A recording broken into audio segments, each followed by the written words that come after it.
एक गंगाराम नाम का व्यक्ति था। उसके पास दो गाय थी और वो गांव में घूम घूम कर दूध बेचने का काम किया करता था।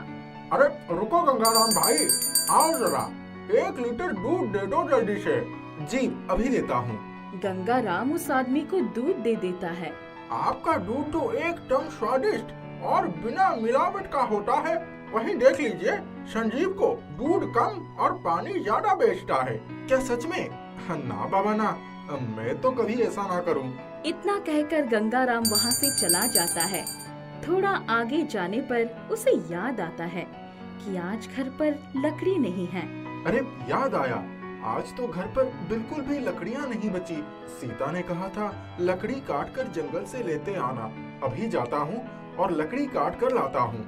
गंगाराम अपनी साइकिल के साथ जंगल आता है और लकड़ियाँ काटने में लग जाता है। इतनी लकड़ियाँ काफी हैं। चलो अब घर चलता हूँ। गंगाराम साइकिल के पीछे लकड़ियाँ बांध लेता है और वापस घर आने लगता है। तभी उसे किसी के गाने की आवाज आती है।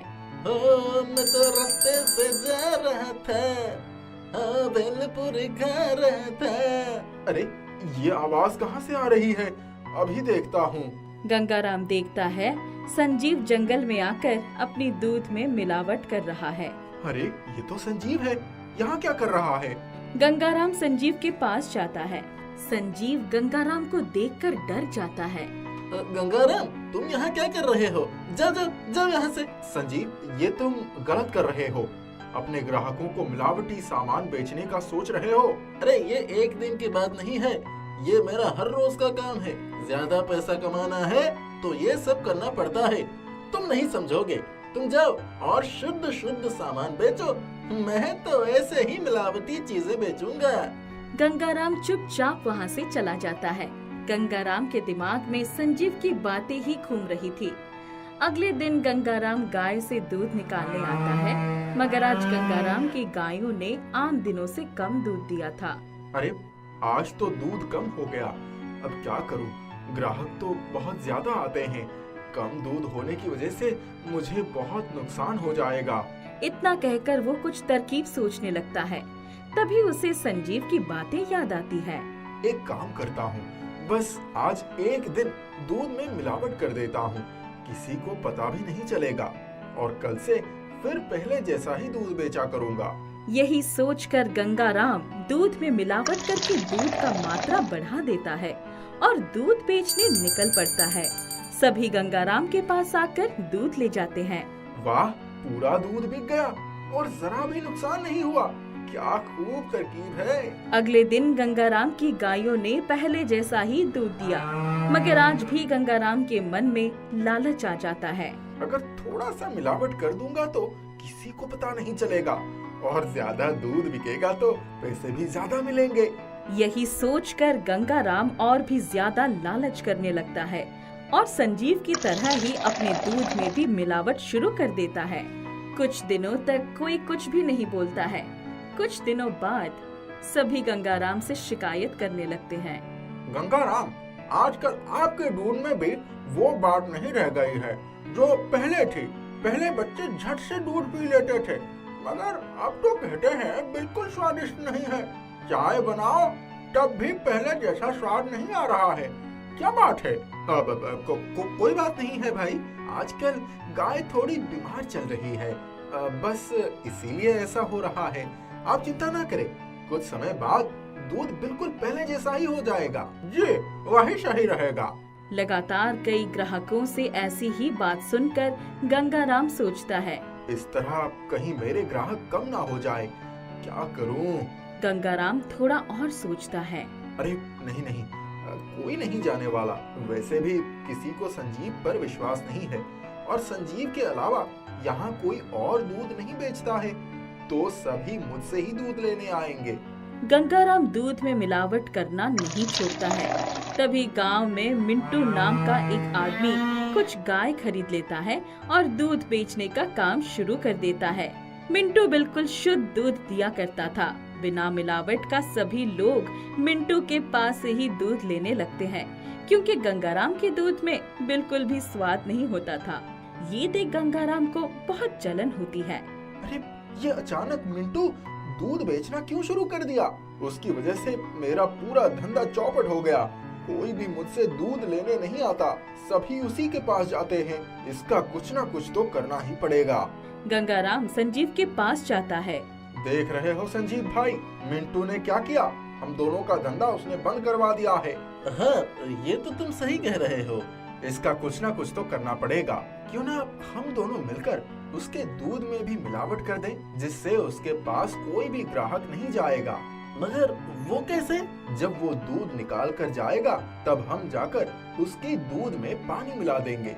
हाँ हाँ, ये सही रहेगा। संजीव और गंगाराम दोनों मिंटू के घर के आसपास घूमने लगते हैं। जैसे ही मिंटू दूध निकालकर घर के अंदर जाता है, वैसे ही गंगाराम और संजीव वहां आकर दूध में पानी मिलाकर भाग जाते हैं। अब मजा आएगा। हर रोज दोनों यही करने लगते हैं। सभी मिंटू से भी दूध की शिकायत करने लगते हैं। मैं तो कभी भी मिलावट नहीं करता, फिर मेरे दूध मिलावटी दूध कैसे हो सकती है? मिंटू सोच में पड़ जाता है और फिर अचानक एक दिन गंगाराम और संजीव को उसके दूध में पानी मिलाते देख लेता है। अच्छा, तो ये इन दोनों का काम है। इन दोनों को तो मैं अच्छा सबक सिखाऊंगा। अगले दिन मिंटू गांव वालों को ये बताता है और दोनों को सबके सामने रंगे हाथों पकड़वाने का सोचता है। जैसे ही गंगाराम और संजीव दूध में मिलावट करने आते हैं, मिंटू सभी गांव वालों को लेकर वहां पहुंच जाता है। ये देख गंगाराम और संजीव बहुत डर जाते हैं।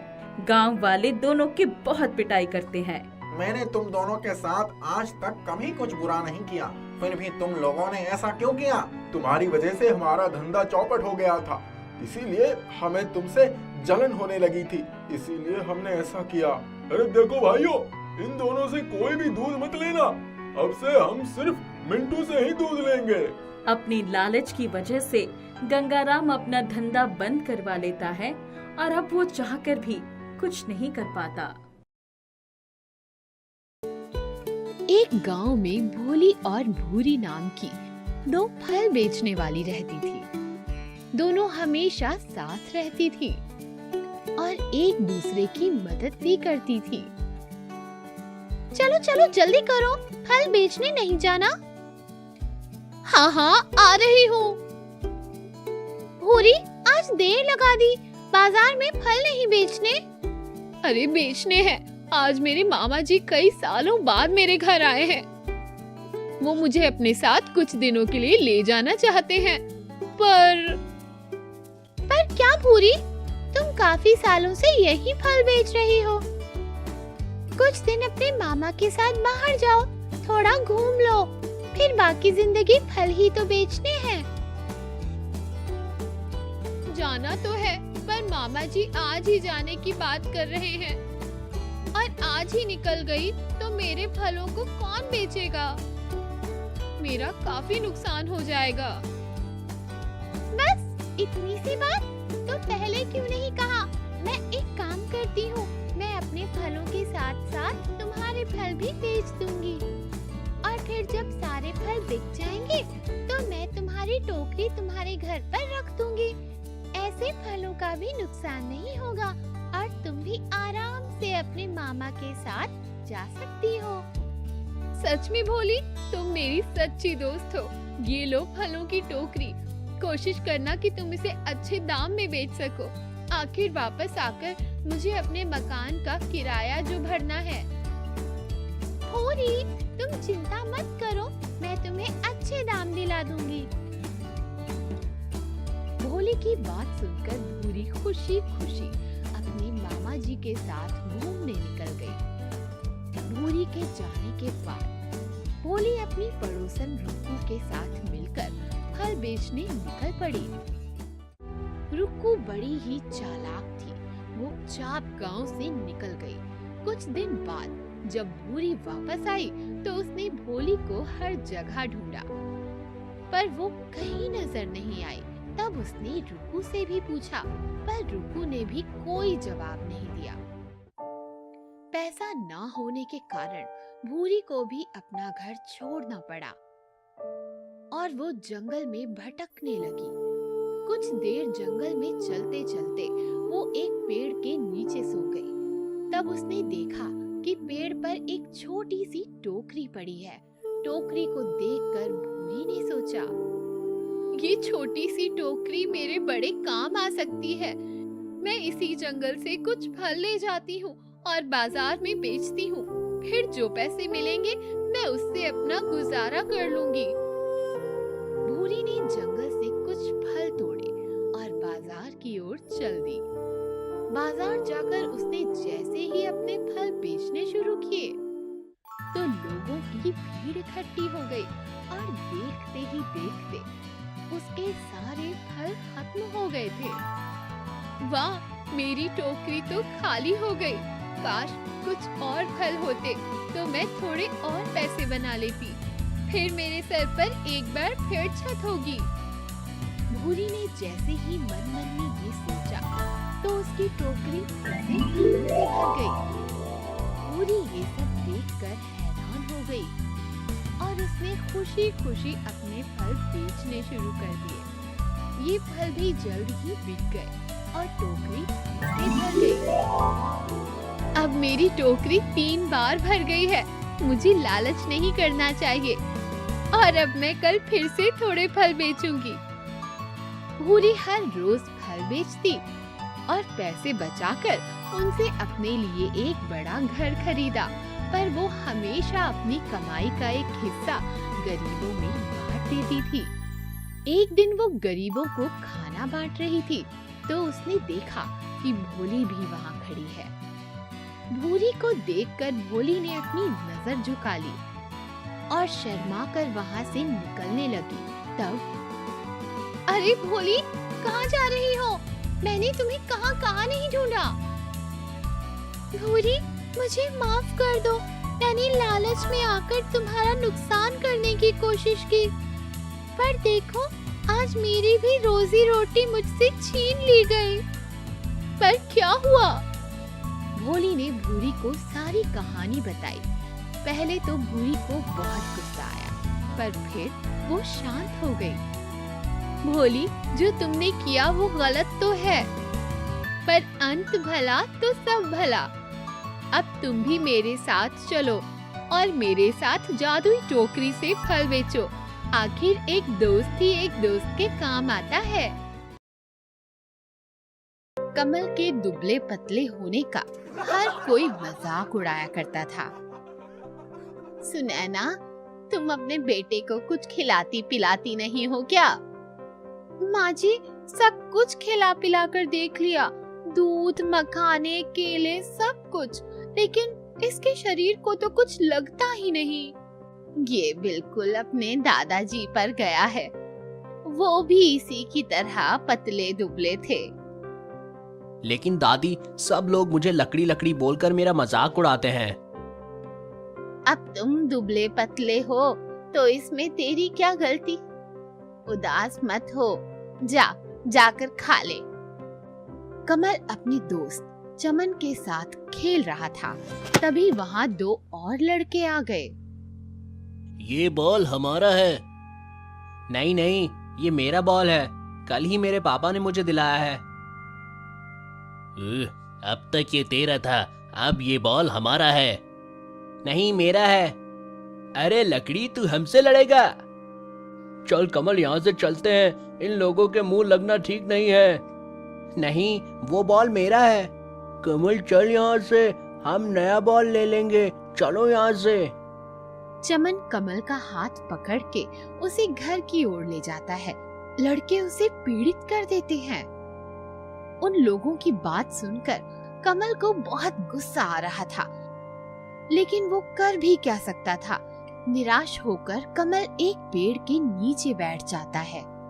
तभी उसका दोस्त चमन बोलता है, अरे कमल, बहुत देर हो चुकी है, हमें घर को चलना चाहिए। माँ इंतजार करती होगी। तुम जाओ, मैं कुछ देर और बैठूंगा यहाँ पर। ठीक है, तुम थोड़ी देर में आ जाना। चमन वहाँ से चला जाता है।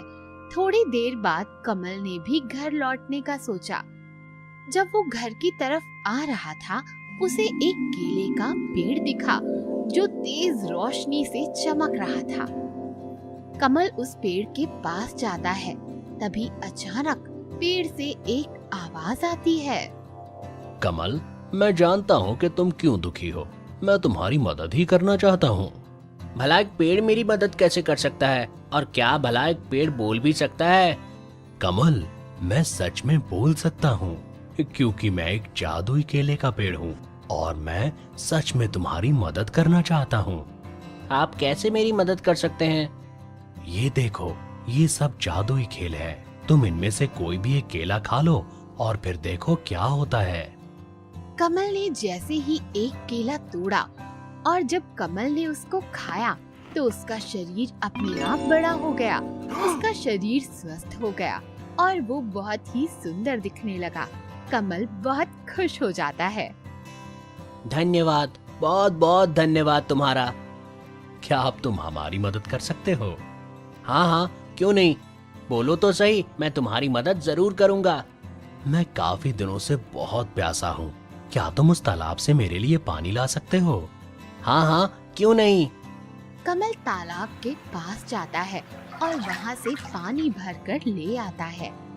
उसने जैसे ही उस पेड़ को पानी दिया, पेड़ की आत्मा उस पेड़ से बाहर निकली और कमल को बहुत बहुत धन्यवाद दिया। कमल, तुमने मेरी आत्मा को तृप्त कर दिया। मैं काफी समय से प्यासा था। शुक्रिया दोस्त। कभी भी मेरी जरूरत हो तो मुझे याद करना। मैं तुम्हारी मदद जरूर करूंगा। फिर वहाँ आम केले का पेड़ बन गया। कमल जब घर आता है तो उसकी दादी और उसकी माँ उसे देखकर बहुत ही आश्चर्यचकित हो जाते हैं। कमल ने जादुई केले के बारे में उन्हें सब बताया। मुझे एक बात समझ में नहीं आई, क्या एक पेड़ भी प्यासा हो सकता है? उसकी भी आत्मा होती है?